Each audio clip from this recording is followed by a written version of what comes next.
Hi, wrestling fans. Thanks for clicking the Doretta D. Rose report. Let me know what you thought about the pay-per-view last night. There was like 25-minute main event. Was that really a main event? Come on. But, hey. All right. Little update to the pay-per-view. Some other strange news coming up here. WWE.com's posted an injury update to John Laurinaitis, noting the following wrong with him.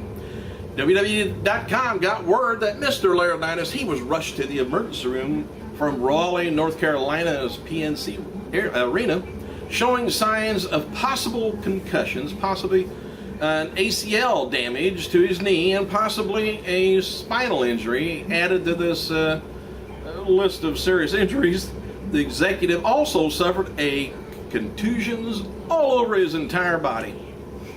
And was said to have difficulty raising his left arm and lifting and his left leg. So he can't do anything this way. He has to walk on his right side, I guess. But which indicates possibly a nerve damage. And the general manager may have also suffered a broken clavicle. I think what he was in was a wrestling match.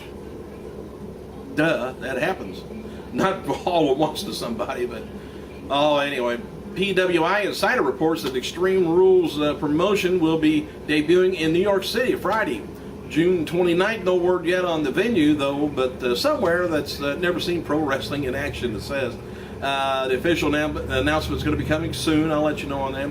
Brooklyn Brawler, he's going to be appearing in next week's episode of WWE Lowdown with Dolph Ziggler.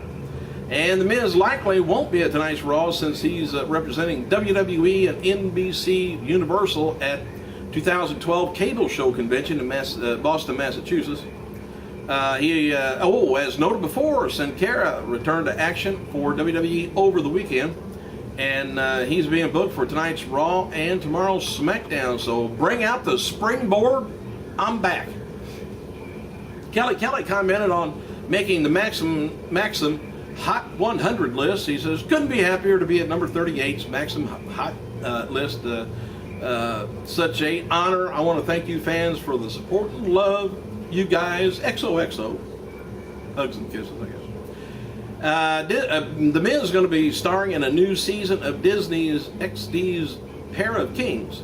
Don't know anything about that. And WWE applied for the trademark Raw Active, which is going to be appearing at what's going to be called the online chat rooms during Raw when the show goes to 3 hours in July. And WWE has also filed for a trademark Rip 'em, which is going to be used for merchandise reasons. It appears that this is going to be a t-shirt to go along with No Holds Barred DVD re-release, if you want to call it that. Not on re-release anyway to the public. But Rip 'em was a slogan on the t-shirt of Rip, which was Hulk Hogan's character in the movie. PWI Insider reports that Ric Flair and TNA are having major impasses, and there's a ton of heat on Flair for his conduct outside the ring. One source describes it as being to the point that it's not worth keeping Flair around. And there's been a number of incidences with Flair at a local establishments in Orlando since he's joined TNA. Flair is reportedly banned from drinking at the Hard Rock Cafe at City Walk due to an incident. Hey, it's Flair. Man, there's always going to be incidences. And there's also been many stories about Flair not being able to cover bar tabs. Now that's a different story. And the company management getting calls from hotel and bar management seeking payment. Something similar recently happened at a hotel TNA has good relationship with and is said to be at the final tipping point. Flair was pulled from live events and TV tapings after that incident. Several people in the company have been against using him regularly since he came to TNA, noting that while he carries a high price tag, he hasn't drew money or any extra ratings for TNA. And my word to you is, who has brought ratings to TNA? I don't think anybody has. If it wasn't for Hogan, Bischoff, the Hardys, everybody else, Rob Van Dam, all this, they would still be doing a 1.0 0.99, right at the 1.0. Whether or not you got those high price tags with them. The guys that tune in to TNA want to see some wrestling. They're not tuning in to see Hogan, Bischoff, Sting. They want to see some good wrestling, which they have. Today would have been the 45th birthday of Chris Benoit and the 48th birthday of Nancy Woman Benoit. I didn't know they had the same birthdays. After last night's WWE Over the Limit pay-per-view in Raleigh, North Carolina went off, John Cena continued to sell the knockout punch to Big Show, and he eventually got up, staggered to the back for the end of the show. Christian dedicated his Intercontinental title win last night to the late Randy Savage at Over the Limits. He wrote on Twitter last night, he said, "Felt great to get back, dedicated my win to my all-time favorite IC champion, Randy Macho Man Savage. Oh yeah." Eric Goldman of IGN.com spoke with Stephanie McMahon at the USA Upfronts, whatever that is, last night, where Raw was about Raw going to 3 hours permanently. And Stephanie told IGN that WWE is excited about the challenges to fulfill an extra hour of content each week, and please don't extend the dialogue. Don't do that. Let some other people get some TV time. Said it's going to be the first ever regularly scheduled 3-hour program on TV, and we think we got a pretty good handle on it thus far. And you know, we don't, or we do a 3-hour show, you know, called a pay-per-view almost every month. And Monday Night Raw, now we've got a 3-hour before the pay-per-view, so we feel great about it. Stephanie said that the fans would be able to pick matches, stipulations, anything and everything, different things every week. She talked about interactive part of the show, which is, I get, apparently is just going to be maybe a part of it, not the whole show. Said this is going to be the most interactive show on television history. Said the audience is going to have a chance to affect something in the show every week. Now, the part I never did like about the interactive thing, where they used to have you vote on the Titantron, is they only give you like 3 options, and I want it to be open completely for any option. Let people vote on it. But anyway, Goldman asked Stephanie if she's going to be returning to Raw. Stephanie teased and talked about the 1000th Raw. She says, "Who knows? Maybe you've got to tune in on the 1000th Raw in July. Well, July 23rd." And she said, "It's going to be so much fun. We have an eventful episode because you really got to plan around it, and as creative flows, it's just a lot of fresh faces and the old faces. It's great."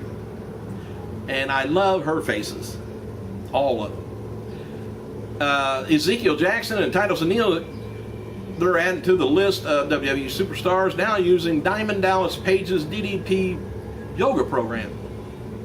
Maybe it's free. If it is, add my name to it.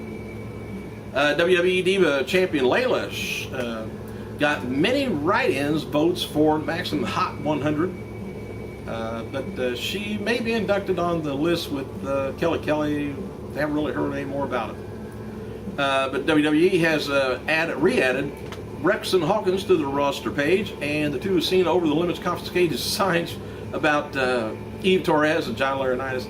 And you know, before I pat myself on the back, did I not call the main event exactly right? Now, I didn't say Big Show's hired back, but wait till tonight. We'll see.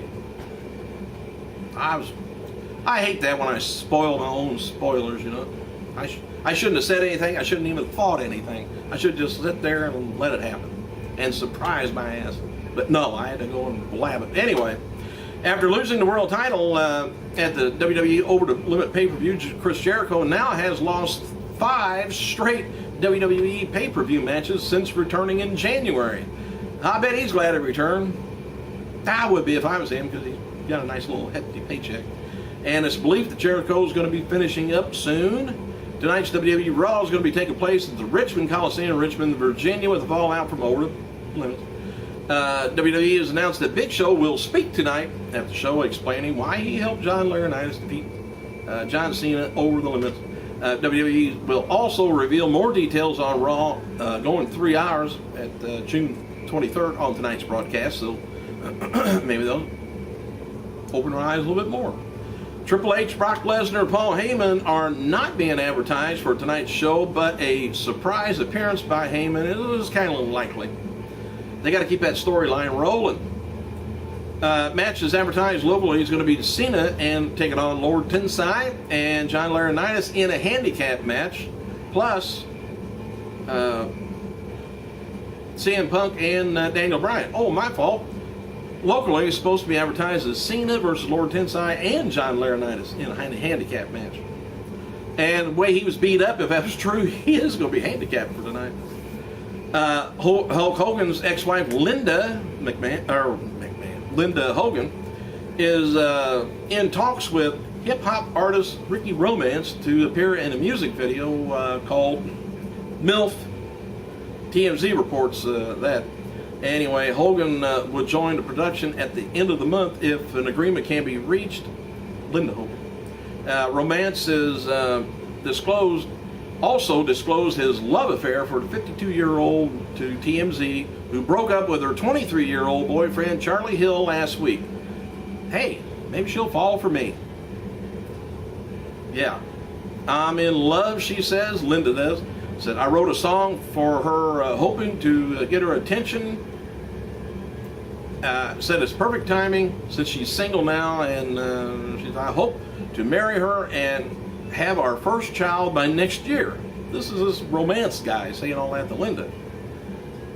So, she better hurry. Just get to that plateau where you can't.